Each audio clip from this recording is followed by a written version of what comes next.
ورو سوال کړی دی چې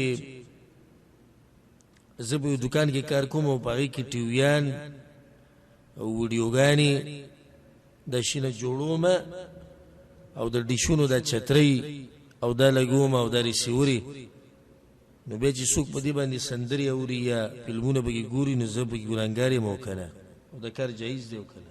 الجواب، الله په قرآن کې وتعاونوا علی البر والتقوى ولا تعاونوا علی الاثم والعدوان، د یو بل سره به د نیکۍ په کار کې مرسته کوئ او د بدۍ په کار کې به د یو بل سره مرسته نه کوئ.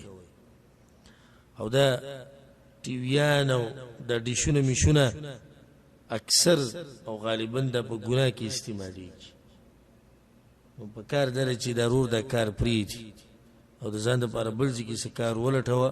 ومن یتق الله یجعل له مخرجا ویرزقه من حیث لا یحتسب، څوک چې د الله نه ویري الله ولې یو لار راوباسي او د دې ځینه به رزق ورکړي چې ده به ګمان کې به هم نه راځي.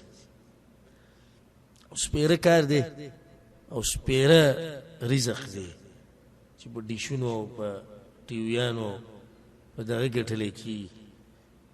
او دا ډیشونه میشونه چې لګوي په دوی کې به دا دینداره خلک دا کار کوي نه چې به تکمیله شي، اکثر سخت بېدینه انساني ده، مونځ اودس هم نه پېژني، هېڅ هم نه پېژني.